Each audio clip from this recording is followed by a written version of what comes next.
Hi, hello folks. You may recall that a couple of months ago I did a video from the road end here at Kitchen Coups and Use, and it was a before video. It was before we started doing some dry stain diking at the road end here. I'll try and pop some pictures on just to remind us of what it looked like a couple of months ago before we started the latest refurb or the dry stain dikes at the road end. So the whole backstory here is that well, here's the real backstory, is that just about every farmer that there is, folks, they want to leave the farm in a better condition than they found it. And I guess one of the ways that farmers does that is that they can build new stuff, and they can repair old stuff and maintain the stuff that's there already. And one of the most difficult things to maintain on the farm nowadays is dry stain dikes. It's because it's so horrifyingly expensive to build dry stain dikes, just because of the skilled labour that's needed to do the job. It's time consuming, it's skilled people that do the work, and quite rightly they need to be well paid. So consequently, a post and wire fence is probably about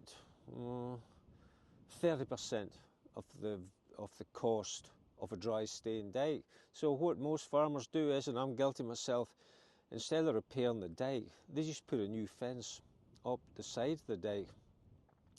But anyway, we've tried to reverse that trend here, and it's only because we've got a tourism business here, and in particular we've got followers on Facebook, and we have subscribers on Facebook. Bless them all. There's 50 or 60 hardy souls. They subscribe to our channel here, and I more or less made a promise to those subscribers that I'm going to use every single penny of your subscription money to maintain the dry stain dikes on the farm, and to try and build some new stuff. So that's what's going on at the road end here.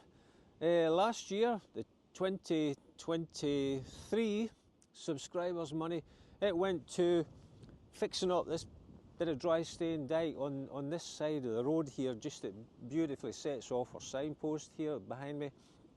And this year, it's the other side of the road end's turn. So we've did the before video. I'll maybe try and get some pictures. Of it. Keep focused here, Neil. Here's project 2024 for the dry stain dikes. Now we could hardly see this part of the dry stain dike here because it's all grown over by briars and bracken. But inside it all was this old, tired truss to the dike. Looking very tired indeed, but all the stones are still there. And then we have this part, and it'll join on to this part, and it eventually turns into quite a decent dry stain dike again. This part has stood up wonderfully well, and now that we've cleared away all the briars and the bracken, you can see it. And William's done a little bit of dry stain dikers, they don't like building gaps, but he's done a good job in here, and he's joined it onto what is a relatively good piece of dry stain dike. So here's the big dream, folks. This big nice top on the dry stain dike is going to come all the way down here. I'm sorry the camera's shaking today. All the way down here, all the way down past where the old gate was for the quarry, and all the way back to my very clean pickup. When I do the final version of this video, if this is the before version, the after version, I think I'll wash my pickup for that one, so it just looks fair nice. So there you are, we're going to build it all the way down to here, and we'll maybe just come round, we'll come round the corner just a little bit towards the trees here, just to finish it off. So there you go, Dry Stain Dyking Project 2024. Watch this space, we should get an update, just a bit about the new year time sometime. Okay. Bye for now. William McClimate, the Dry Stain Diker, he's been here. And look at the job he's made, folks. Beautiful piece of dry stone dike. And, I can't just describe the transformation that there's been at the road end here. We've done a bit of work here, obviously. I was out with a pick and a shovel just about a couple of hours ago trying to finish off things. But I've got a wee mini digger out on hire as well. So we not only did we rebuild the Dry Stain Dyke, we also kind of landscaped just to show it off to its advantage as well. So that's been repaired more or less from that telephone pole over there. There's been fairly extensive repairs done on that part. And from here on down, it's just about a total rebuild from here on down, and hopefully we'll get some grass seed going on here in the springtime, level it out a little bit more, and we'll get the strimmer onto that and it'll look really snod. So there you are, there's the Dry Stain Dyke. We gave it a little bit of a twist, a little bit of a turn in just at the end there, just to draw your eye in the road end, and on into the farm there to see the coups that Kitchen Coups and use. And right on cue, I didn't plan it this way, folks, but there's some coups have appeared. Let's see if I can go and interview these coups. There's my phone cable there. Can't just tell you how delighted I was when I dug it up with the digger. Didn't break it. Hurrah, hurrah. Phone cable's still intact. There's a water pipe I also dug up with a mini digger. I can't just say that I was overjoyed when I seen that blue pipe coming up, but I was very happy when I seen that end there and there was no water coming out of it. We haven't actually decided where that pipe goes to yet. I'll maybe just cut it off just about there somewhere. Right, let's go and see these coups and admire William McClimate's dyke some more. William McClimate says, be sure and show off this side of the dyke, because the dyke's higher from this side. And it is, what a lovely job he's made. A nice top on the dyke, straight level top, all the way up there. Lovely job, thank you, William. So who have we got here? Coups. They'll be here to rub the stones off the dyke. Ha ha! Aye, quite likely. Oh, look at this. Here's some more of these. William McClimate comes from way down at Dromore there. And look at this here. This stone did not come from New Luce Parish, nor did that one. These are interlopers, these stones. I think William McClimate, when he's walking about in the course of a day, if he sees a stone, he'll just pick it up and he'll turn up in a Dry Stain Dyke at New Luce. Aye, there must be laws against that. There's got to be.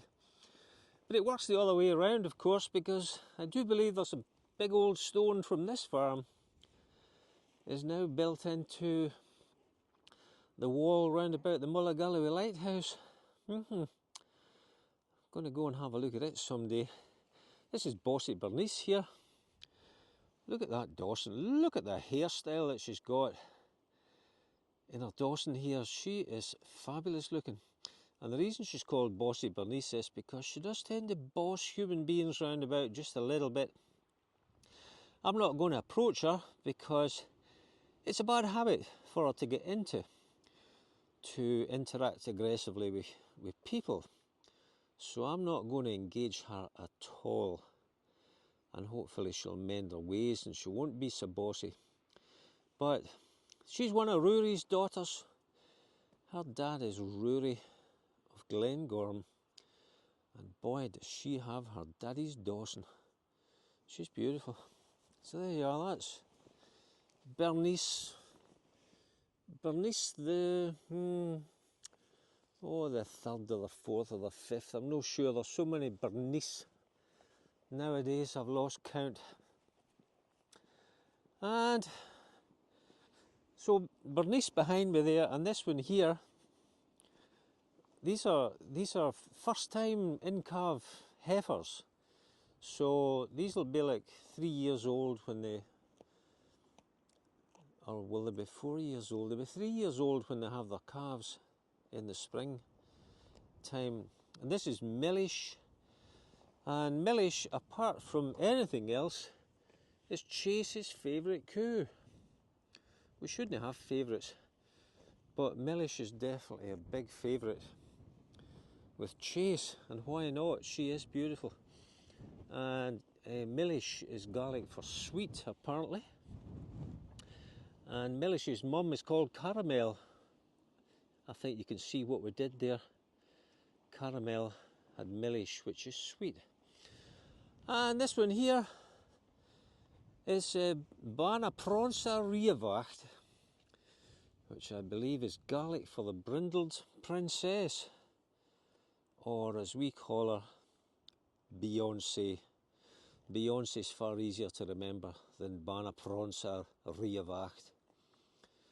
And she definitely has the Beyonce attitude, and she's very pretty, she's very precious, she is very friendly.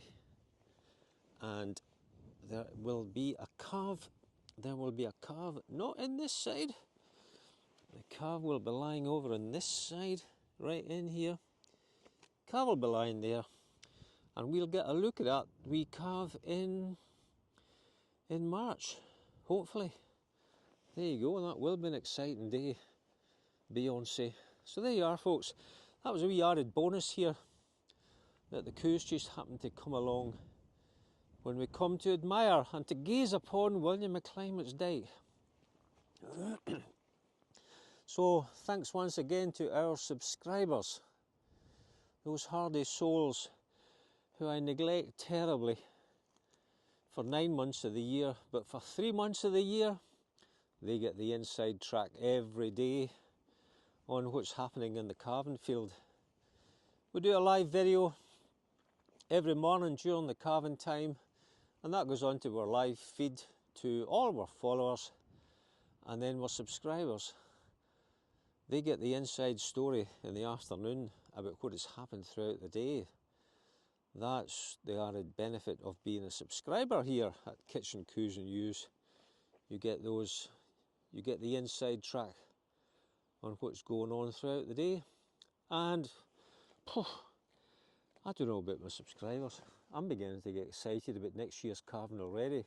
Just thinking about all these new heifers calving for the first time. That will be exciting, just to see what they turn up. Well, the rest of the Coups have appeared here. This is going to turn into a bit of a coup fest, when it was supposed to be a dry stained dyke fest. Oh, there's hundreds of Coups coming along there. Far too many to get involved with. Aye, we'll go and have a look at the Coups another day. Okay, folks, hope you enjoyed having a wee look at the new bit of dry stained dyke at Kitchen Coups and Ewes. So until the next time, it's bye for now.